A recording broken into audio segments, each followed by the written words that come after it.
You're watching SBA Today. With all the latest news, stories, and advice, here are your hosts, Paul Long and Tanya Mazurek. Welcome to SBA Today for the week of September 2nd, where our motto is likely helpful, definitely entertaining. Glad to be back and I heard there was some rapping going on. I haven't gotten caught up. Nice job on that. Hey. You know, when like I had said on that show, boy, when the cat's away, the mice will play. Nice. That's Never awesome. leave me again. That's what you get. Well, what are we talking about today, Tanya? Well, you know, originally we were gonna talk about the PPPs never going away, but you know what? I'm pretty tired of talking about the PPP right now. So instead, we're gonna talk about how to master your body language. Okay. Yeah, because I've not mastered it. But we're gonna go there. Anyway, if you're on the west side of the US, business must be better there, right? We're gonna tell you why. And why do buyers look or what do buyers look for in each deal size? Or what would buyers look like in each deal size? I'll get it. Anyway, but first, Paul, I hear you. Yes. So I have been gone for 2 weeks, finishing up my master's in banking at Pacific Coast Banking School. Congrats. Three-year program. Pretty much you can call it CEO school. I learned how to run a bank, and at the very end, you actually run a bank for 2 weeks. So it was super fun and highly recommended for all bankers out there to get through one of these programs. They're scattered throughout the country. But yeah, definitely do that. One of the electives that I took was cybersecurity. And at first I was like, cybersecurity, I'm so tired of hearing about that at work, right? But you know what? It was the best class that I ever took out of the 3 years of my program. And here's why. So shout out, by the way, to Sherry Davidoff, CEO of LMG Security, who taught the class. Great job. And I knew it was going to be good when she walked into the class and she had a shirt on that just said hacker. I was like, ooh. Personality. Right. So she is a professional hacker. And she was literally throughout this week, she was sharing with us why cybersecurity is so important. Just this last week and the week before, SeaTac, Seattle Tacoma Airport, got hit, and so I think I don't know if it's still going on or not. Frankly, I didn't have to fly, thank God. But what was interesting about this is those phishing emails that everyone talks about. We all get those. We all are hounded on those from our employer, right? But what's really interesting is most cyber attacks happen the Friday before a holiday weekend. So the good news is I haven't heard anything yet from this long weekend, but I bet you sometime today we will learn about some sort of hack because that's when they do it. So we'll see if that's correct. So be really careful on those emails. During this class, they actually went on the black web or dark web and showed us how easy it is to get information from people. Did you know, Tanya, that there is a price for you and your information? Just Tanya Mazurek. And guess how much you're worth on the dark web? Would you like a lot? You are worth $15, Tanya. Yeah. Congratulations. Yeah, I'm moving up in this world. Right. So you can go on the web, get Tanya's information for $15. No. And then guess how much it is to buy the program to do what you need to do? $15 to $20. That's all it takes. It's insane. It's insane. And I think it's going to get worse before it gets better. So I definitely want to make sure you guys are being very careful out there. Patelco Credit Union was a credit union that got hit by a cyber attack because one of their employees clicked on the damn email and shut them down. And God knows what's going to happen with them, but they are still dealing with the drama on that. So The bottom line, guys, is it's a serious thing. Please take a look at it. After what I experienced, I literally spent hours changing my passwords to something different because I was just so paranoid after that class. It We was can really talk good. after this. I want to hear it. Oh yeah, it was pretty good. So Mm. just don't be one of those people to click on the email, and because good luck getting another job in finance if you do. If the president of your bank is sending something in there, it doesn't have a signature line. And can you do this for me really fast? Click here or something. Yeah, I've Yep, gotten this.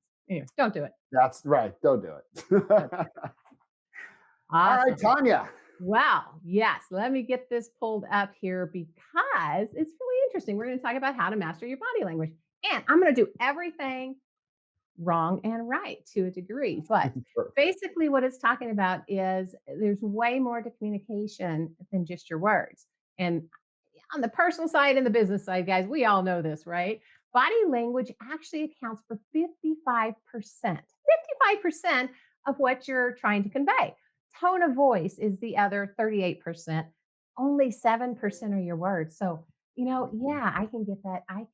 Yeah, I can get that job done for you, or I can get that deal done for you. Be careful, right? Right? Maybe look at a few other things than just the words that are coming behind it.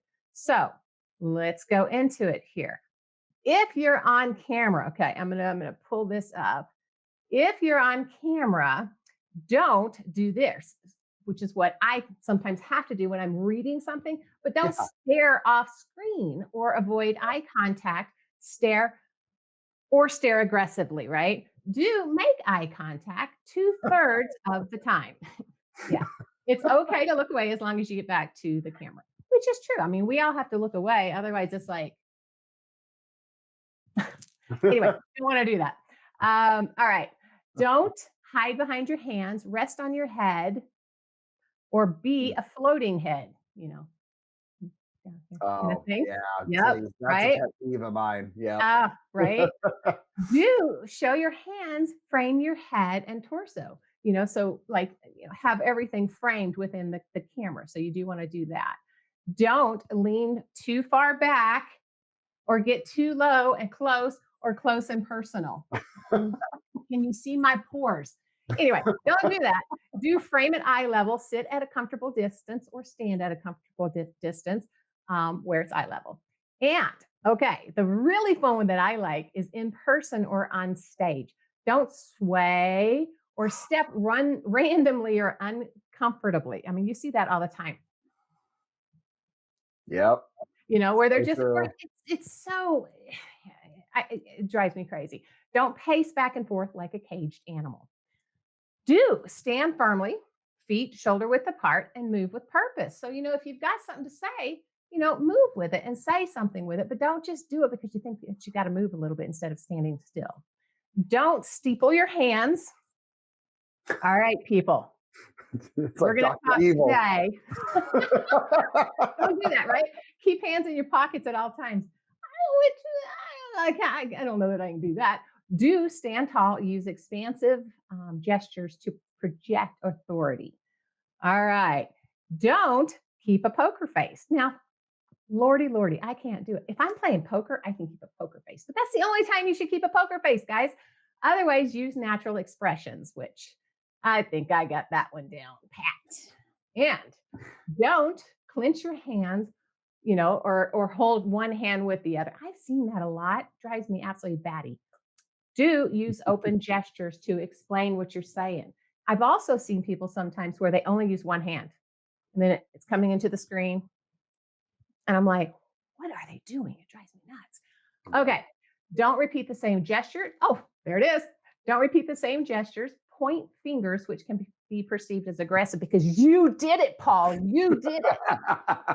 That was aggressive. You left me, Paul. Anyway, do vary up your gestures, use open body language, and show that you're listening. So, you know what? These were great. I saw these on Really LinkedIn. good. Actually, they were under Dr. Travis Bradbury's post, but I think he posted it and it was from Nasheen Chin. I believe I'm saying that right. If not, please forgive. But Nasheen Chin, thank you for these. I think they're great. Anyway, That was awesome. That was a good find, and I do wish people would take a look at this, especially as Why? right as I've Why? sat through many things the last 2 weeks.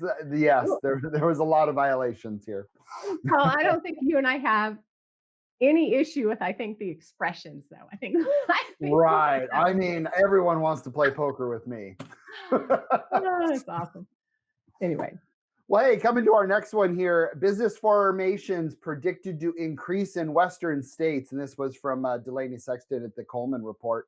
But in July 2024, the US Census report said there was almost 421,000 business applications. Damn, that's a lot of applications. yes, it is. 45% of the business applications in July of 2024 were from the South, and most of the quarters were in the West.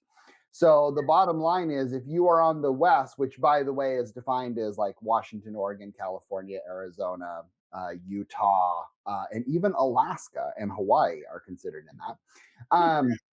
Is definitely up. So if you're a lender on the West side, you should obviously see probably a little bit more activity within your startups if you do those. And just out of curiosity, Tanya, do you do startups? Non-franchise startups? Absolutely. Wow, Absolutely. cool. Do you? It's got to be pretty. It's got to be really pretty. Right. So, well, I mean, obviously, you've got to get through what makes us happy and whatnot. But correct. We'll exactly. absolutely do startups. That is our niche. Yeah. But they're saying in general, new business formations are projected to decline, but Western is the only one that is anticipated to grow. So just keep that in mind as you're out prospecting. The West, which I know because I'm in Washington, is the place to be. Wow. And Colorado too. Colorado does fit into that too. So, okay. So both of us, we're good. Got it. Oh, well, that's good. I didn't know Colorado did. That's good to know.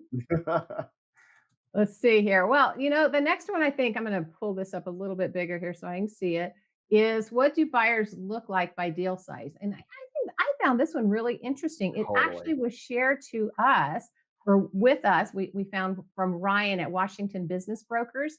And it's the IBDA Market Pulse. Yep. Mm-hmm. Don't forget them. I didn't. I was getting there. Just slower than you, Paul. Anyway, what do buyers look like by deal size? We're going to talk about under 500,000, 500,000 to 1 million, 1 million to 2 million, 2 million to 5, and 5 to 50.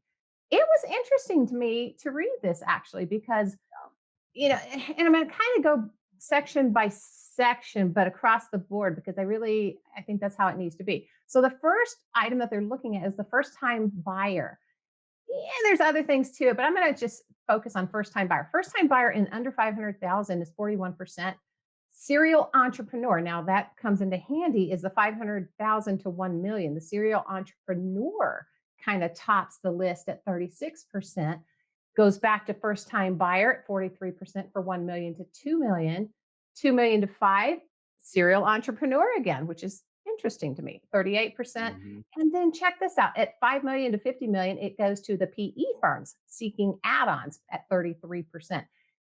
I just found that kind of interesting because it goes back and forth dependent on the size. And I get why. So we're going to go through that a little bit more.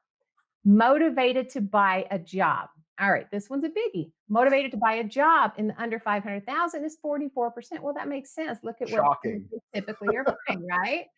And they're working in the industry, so they're buying their paycheck in a lot of ways. Motivated to buy a job in the 500 to 1 million is 32%. In the 1 million to 2 million, it's 45%. And the 2 million to 5 million, buy a job is 31%. But then we also add in on this one, better return on investment. So that's the 2 million to 5 million. So that makes sense to me a little bit too. I'm sure it does to you as well, Paul. And then the horizontal add-on is 56% when it comes to the PEs in those large 5 million to 50 million range. Okay, so the one that I found really, really cool, under 5 million, under 500,000, pretty much all of them, under 500,000, 500 to 1 million, 1 million to 2 million, and 2 million to 5 million, typically are all located, or the highest percentage is located within 20 miles of the actual business that they're trying to purchase. Makes sense. They're buying a job. They don't want to drive too far if they're going to Correct. be looking at it, right? Yep. It goes to over 100 miles as the higher percentage, 44%, when you get to the 5 million to 50 million range. I found that rather interesting, right? Yeah.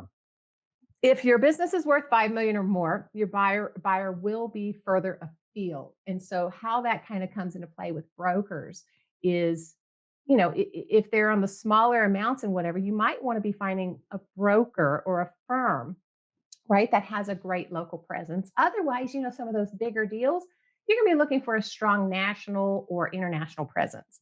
So that was kind of interesting. The other thing to add to that is, under 500,000, let's say, that's typically like the restaurants, consumer goods, personal services, that type thing. 500 to 1 million, personal services, restaurants, health and biotech. Yep. 1 million to 2 million, personal services, construction and engineering and business services. And then 2 million to 5 million, construction, restaurants, manufacturing. Now, the reason I say all those first before the last one is because it makes sense. More so buying a job, you're working in it day to day. Agreed. The highest at 5 million to 50 million, construction and engineering and manufacturing, business services, that type thing. So makes sense. Anyway, I just found that quite interesting. So yeah, that's very interesting. I sent that to my entire team because I wanted them to take a look at that because it is very interesting. Very interesting. And yes, Paul sent that to me. So I thought that was very interesting. Thank you. Thanks, Ryan, for posting. Thank you. Exactly. All right, guys. Well, I think that's today's show. So if you want the news as soon as it breaks, you can watch it live here on LinkedIn and or YouTube, or get caught up on all your streaming platforms or wherever you watch your podcast. If you've got something to talk about, we'd love to hear from you. You can reach out to Paul or I via LinkedIn and message us there. You can reach out via an email at sbatoday@artofsba.com. And go over and watch our partner over there at Art of SBA Lending. Yeah, Mr. Ray Drew. Go check him out at times too. Anyway, have a great day and we'll see you guys next week. See you later. Yeah.